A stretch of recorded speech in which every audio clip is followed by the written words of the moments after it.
Konnichiwa, minasan. I'm here to outline a point, another thing that's going to be probably helpful to some of you.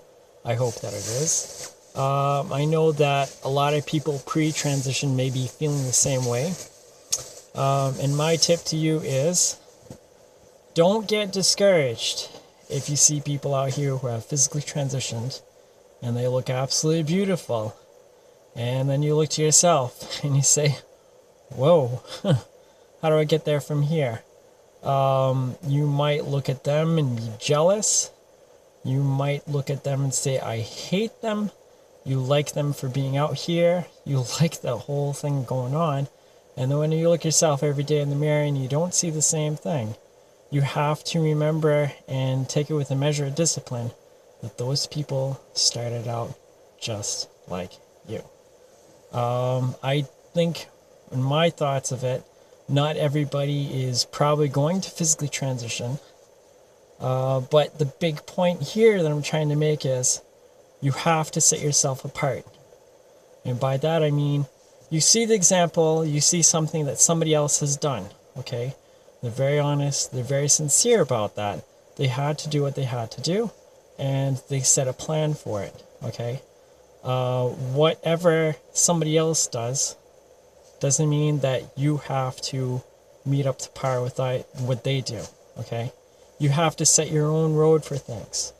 And the reason I say that is because you help build confidence along the way. If you go out and set along the example and say, oh, well, so-and-so did this and so-and-so did that and so-and-so did this, I have to go and knock it down the same way and everything's going to come out right. No. What if you physically don't transition? What if you physically transition and you find that you miss shaving and you miss a higher libido, if you're male to female, and you really enjoyed that, or you really had that going on and it was something that you miss? You don't have that much anymore. What if you miss that? You know?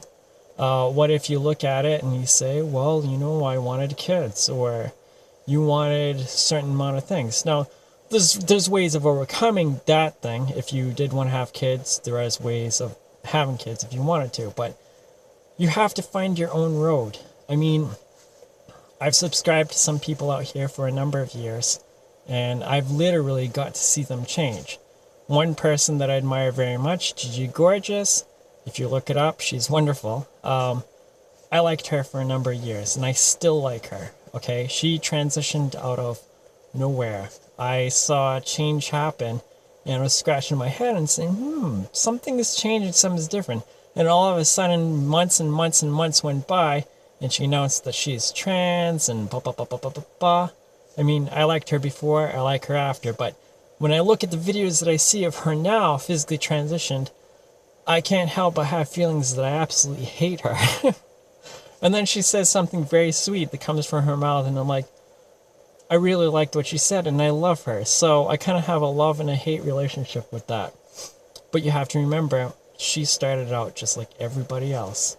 And there's no reason that somebody can't go through the same process that she has. You've got to find your own way. Find your own way of what is you.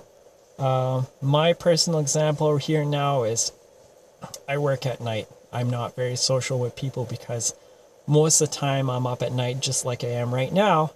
And I don't have a chance to interact with people as much as I'd want to. But I have a plan. I'm establishing myself at work. I'm making money. I'm putting money aside. I'm taking care of business, like for retirement. I want to buy property. All the good things that people have. You know, I'm not rushing into things very quickly. And I'm going to set myself in my career to be working during the day and have a day schedule. That's a goal that I have set forth, you know. And it is going to happen. If you find a will, you have a way to do that stuff. So by virtue of doing that, it's going to be easier on myself to go and do therapy and to be social and explore things. Now, I may end up at the same place as other people who have physically transitioned, and maybe not. But I'm going to find my own way, and that's going to give me confidence. You know, I may do permanent hair removal. That type of thing is on my roster of stuff, but I can come to terms with things. I can come and make peace with this. So whatever happens down the road, I know that I made it as my choice, And I didn't do it because of so-and-so, so-and-so, and so-and-so who have transitioned wonderfully, okay? It also kind of applies in terms when you look at surgery. You're going to make the decision, you do the hormones, or maybe you don't do the hormones, but if you do surgery, you kind of look at the outcomes. Now, because somebody else had surgery and everything turned out fine, everything turned out all right, and they looked very feminine after, that's nice, fine, and dandy. But you make the decision for yourself while knowing the risks of what could happen. Now, realistically, if I go out and I start presenting, which, obviously I look very much like a guy because I am a guy. I can push the limits, see what works with makeup and see what not, find my way to be comfortable so that even if I did a physical transition and I did the hormones and I did the facial feminization surgery, maybe breast augmentation and whatever other things could happen, and the results were not quite up to par with maybe what I expected to be so fabulous, fantastic, and superb, okay? I can look and say, well, I was comfortable presenting, and this is just a little bit more. So even though I'm not exactly like a genetic girl, I'm still happy because it's not a step back to where I was before. So you kind of see how that works? It's kind of thinking like fourth dimensionally. But when you think that way, you have more confidence to go forward. You can't ever tell what's going to happen with surgery. You can't tell what's going to happen with hormones. There's a certain number of things that it's uncertain. I'd say the whole thing is uncertain. I think whatever transition somebody does is fine and beautiful. It's always beautiful. You have an outcome that comes about. And when you're confident with yourself from the inside out, and you see that change happen, it's like, ooh, I really like that, or it really did something for me and I don't regret it. Then you've reached the place that you really needed to be. People are comfortable around you. You don't have any stigma or any regrets or any stuff that you have to deal with that's turmoil on the inside. There are people who have physically transitioned and they might be a wreck or they deal with things. And that's not easy. Try to bring yourself to that point before you physically transition, and you'll be great with things. So in the life, race of life, sometimes you're ahead, sometimes you're behind, but the race really is with yourself. Keep that in mind, and I hope this was helpful to you guys.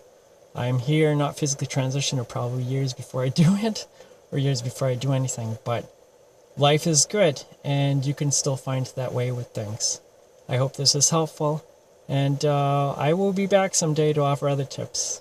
This is my contribution for now. All right, take care of yourself, guys.